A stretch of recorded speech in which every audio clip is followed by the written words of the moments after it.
Europe 1, il est 8h42. Nicolas Canteloup.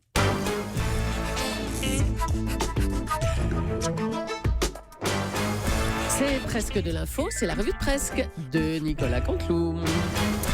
Et c'est notre ami Nikos qui est avec nous ce matin. Ouais, salut les loups, salut July, Caroline est là, Jnata Shai, également le rappeur US, Lolo Cabrol. Le chanteur. Ah oui. Ouais. Et puis le futur présentateur du Grand Journal également, Jean-Marc Morandini. Ah, on en reparle alors. Il est là aussi, bref, il y a du beau monde, vous l'avez compris ce matin sur Europe 1, et j'aimerais, pour commencer, Julie, dire un grand merci à l'OMS, l'Office mondial de la santé, et merci à Marisol Toutrade. Mais attendez, mais je comprends pas.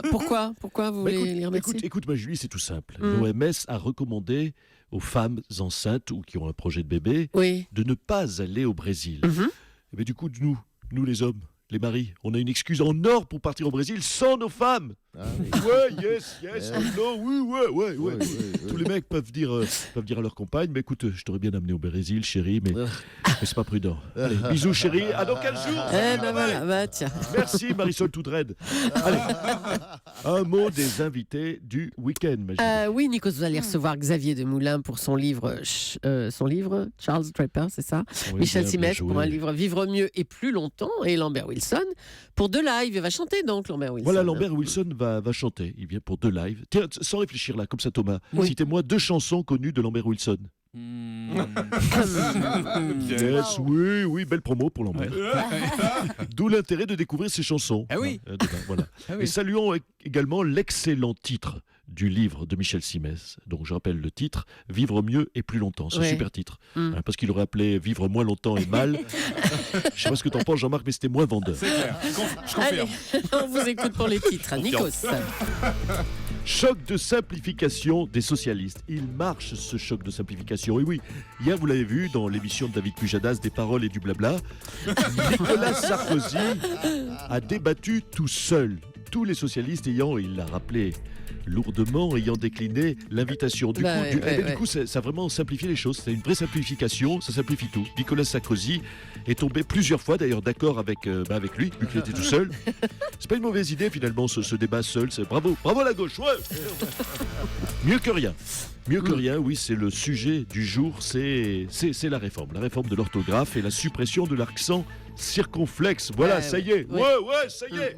François Hollande a fait bouger le chômage, il lui a enlevé l'accent circonflexe. Le changement d'accent, c'est maintenant. Femen à l'envers.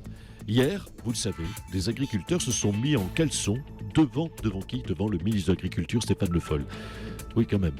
Alors, il est temps que l'amour est dans le pré recommence. Je ne sais pas ce que vous en pensez, parce que là, il commence à être à cran, les gars.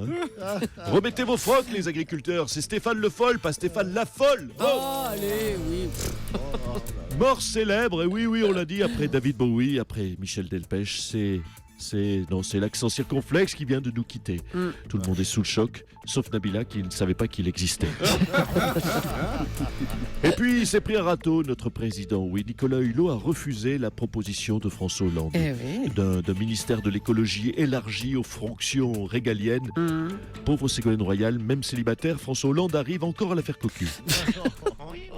C'est pas très élégant cette phrase, monsieur Grosse. Oui, en tout cas, ça, je le note, ça fait du bien de se sentir désiré à ce point. Oui, mais écoutez, du coup, moi aussi, j'ai envie. Qu'est-ce qu'il y a ? Mais oui, on peut le dire, c'est la nouvelle réforme de l'orthographe. Moi aussi, j'ai envie, je confirme, je persiste et signe. J'ai envie d'écrire un livre pour dire du mal de François. Ça y est.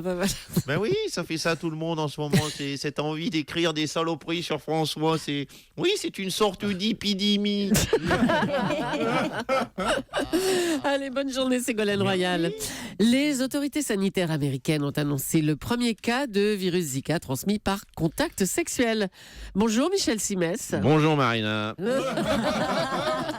Eh oui, le virus Zika, ce virus transporté par des moustiques a fait sa première victime à la suite d'un rapport sexuel, vous venez de le souligner. Alors, comment cela a-t-il pu se produire ? Eh bien, Marina, nous allons tenter, si vous voulez bien, avec nos auditeurs, de reconstituer la scène. Oh là là. Oh là là. Justement, voici un moustique tigre, je reconnais qui passe. Mettons-nous en situation. Allez. Oh là là, vous avez de beaux yeux globuleux, mademoiselle. Vous habitez, je suppose, chez vos parents moustiques. Et si nous allions dîner, pourquoi pas, vous et moi, ce soir? Attendez, mais qu'est-ce que vous faites là, Michel? Marina, vous l'avez compris, je séduis cette femelle moustique afin d'envisager un rapport sexuel avec elle. Ah bon, un rapport sexuel avec un moustique maintenant, on aura tout vu. Oui, mais écoutez, Marina, l'homme a parfois des fantasmes un peu bizarres. Et si l'on connaissait l'expression triviale célèbre « enculer les mouches », en revanche, on ignorait toute la sodomie du surmoustique, qui provoque donc le virus Zika. Oui, bon. Écoutez, la seule chose que l'on sait, c'est qu'il faut savoir viser juste, parce que, croyez-moi, pour déboîter une femelle moustique, il y a intérêt à être bon aux fléchettes. Allez, vous avez l'image, allez, laisse-toi faire, petite moustique, fais pas ta coin sauce, c'est pour la science. Ah oui, bah écoutez, merci Michel, on ne veut pas voir ça. Hein. Monsieur Morny, si vous pouviez m'aider à lui tenir les ailes pendant que je le dis. Écoutez, laissez Jean-Marc tranquille, retournez en salle de garde. Merci docteur. Merci Julie. Allez, on en a parlé cette semaine. Thomas Fabius est suspecté d'escroquerie, de blanchiment de fraude fiscale, d'abus de confiance, d'abus de bien social et de recel d'abus de bien social. Et avec ça, qu'est-ce que je vous mets? Ça sera tout, merci. Bah alors Patrick, bonjour Patrick Bruel. Salut Julie, ça va Julie? Et toi Thomas? Et toi Caro? Et toi Natacha? Et toi Laurent? Et toi Jean-Marc? Quand c'est que tu présentes le grand journal? Ça suffit. Bon Patrick, on voulait parler de Thomas Fabius. Vous l'aimez vous, Thomas Fabius? Comment te dire, je l'admire surtout. J'aime le joueur, mais j'aime surtout, tu vois, l'aplomb du comédien qui te dit les yeux dans les yeux. J'ai tout gagné au jeu de hasard. C'est ça qu'il a dit. Bah, c'est exactement ça. Oui, Thomas Fabius est propriétaire d'un appartement de 7 millions d'euros et il affirme avoir gagné 13 millions d'euros en un an en jouant à la roulette. Voilà, à la roulette. T'imagines un jeu de hasard. Et c'est là où c'est le plus grand joueur de tous les temps, Thomas Fabius. Il a un truc énorme. Il ne joue que les numéros gagnants. Et ouais, nous, comme des cons, on joue à hasard. Qu'est-ce qu'on fait? Nous, on joue au hasard. C'est ça qui est con. On n'a rien compris. C'est un peu le principe, hein, quand même. Mais non. Toto, lui, ne mise uniquement sur les numéros qui vont sortir. Enfin, Thomas Fabius, bien sûr. Fallait y penser. Il faut absolument le nommer à l'économie au prochain remaniement. C'est une idée, oui. Mais c'est l'idée de l'année. Merci Patrick Bruel.